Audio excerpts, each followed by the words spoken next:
is the meaning of this.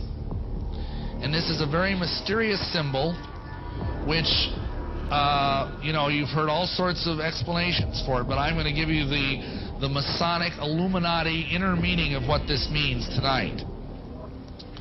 And it's going to probably gross you out and astonish you, and I apologize in advance for that. But this is what it means. Crowley reveals the secret behind the all-seeing eye symbol in one of his books, the Book of Thoth, which is a very advanced manual on tarot card readings. And this is the eye of Lucifer.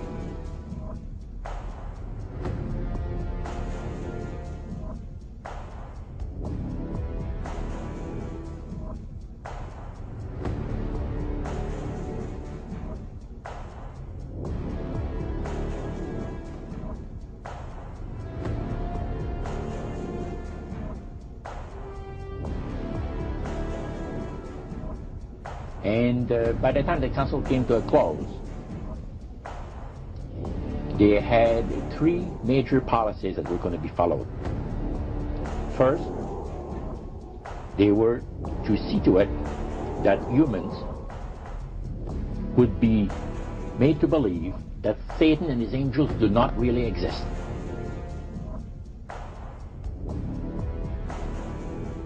And he told us, he says, look,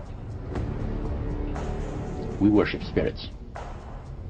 We worship Lucifer and all his angels. They're just as beautiful as they did before they were cast out of heaven. He says there was a misunderstanding in the whole thing. He says among the inhabitants of the galaxies. And he says our master was misunderstood. And to these people, they are sold to the fact that Christ will not return to this planet with power and great glory. He's going to abdicate all claims to the planet. Because the high priest once said that Christ will abdicate all claim to the planet because he knows that it is lawfully and rightfully Satan's.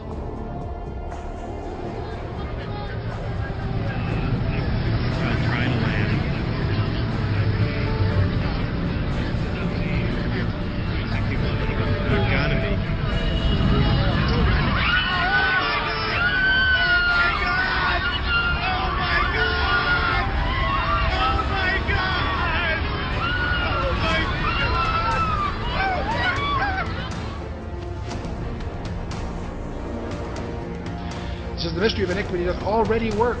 Only he who now hindereth will hinder until he be taken out of the way. And then shall the wicked one be revealed, whose coming is after the working of Satan, with all power and signs and lying wonders. Where is this guy coming from? From out of the Abuso. So he's not just some political leader that happens to be kind of gifted. No, this guy is empowered by Satan himself.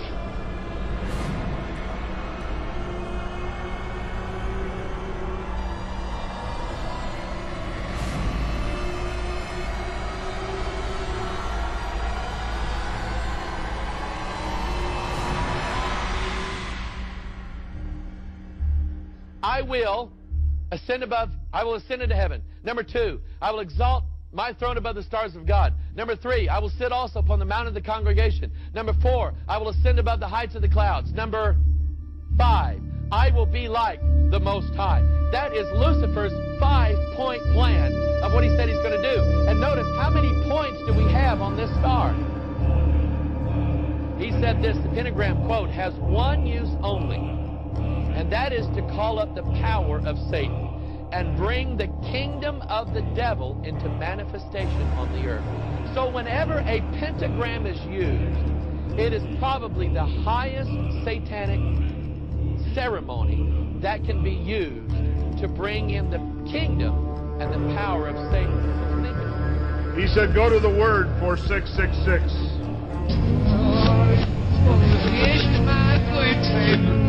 Did you hear that?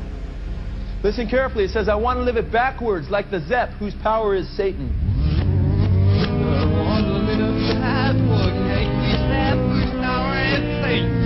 Did you hear that? Then it says, he will give you 666.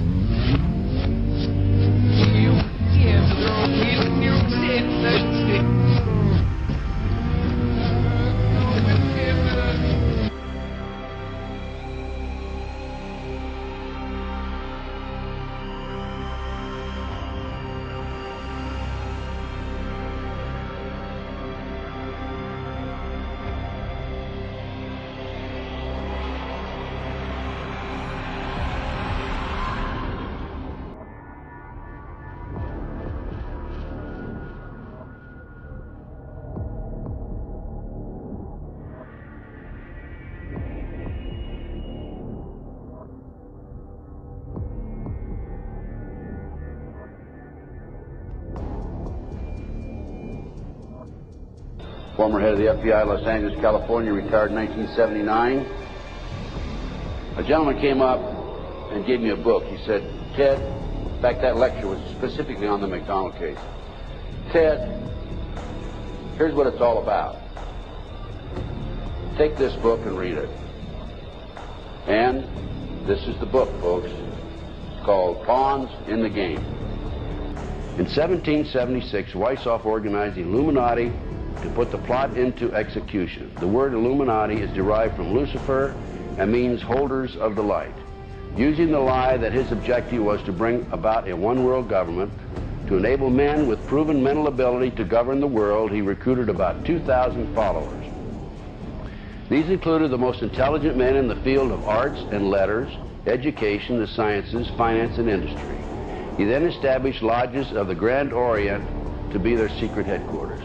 Weishaupt's revised plan required his Illuminati to do the following things to help them accomplish their purpose. 1. Use monetary and sex bribery to obtain control of people already occupying positions in high places in the various levels of all governments and other fields of human endeavor. Once an influential person had fallen for the lies, deceits, and temptations of the Illuminati, they were to be held in bondage by application of political and other forms of blackmail and threats of financial ruin, public exposure, and physical harm, and even death to themselves and their loved ones. Number 6, the power of our resources must remain invisible until the very moment when it has gained the strength that no cunning or force can undermine it. And if you will notice, it's been a very few people know about the Illuminati, so they have maintained their invisibility until most recently. Number 7, advocated mob psychology to obtain control of the masses. Number 8, use alcohol, drugs, moral corruption, and all forms of vice to systematically corrupt the youth of the nation.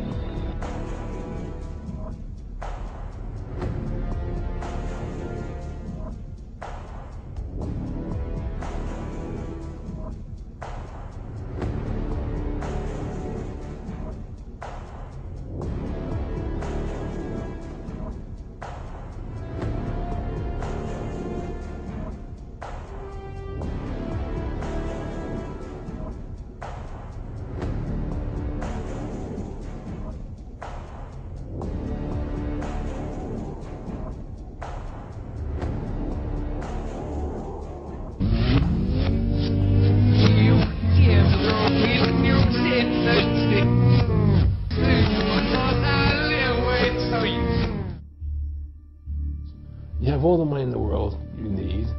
You have all the power you need. What's the point? What's the end goal? And he said the end goal is to get everybody chipped, to control the whole society.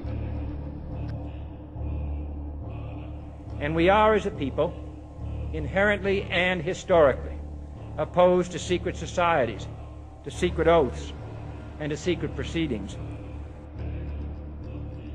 Even today, there is little value in ensuring the survival of our nation if our traditions do not survive with it. And there is very grave danger, for we are opposed around the world by a monolithic and ruthless conspiracy that relies primarily on covert means for expanding its sphere of influence, on infiltration instead of invasion, on subversion instead of elections, on intimidation instead of free choice. It is a system which has conscripted vast human and material resources into the building of a tightly knit, highly efficient machine that combines military, diplomatic, intelligence, economic, scientific, and political operations. Its preparations are concealed, not published. Its mistakes are buried, not headlined. Its dissenters are silenced, not praised. No rumor is printed, no secret is revealed.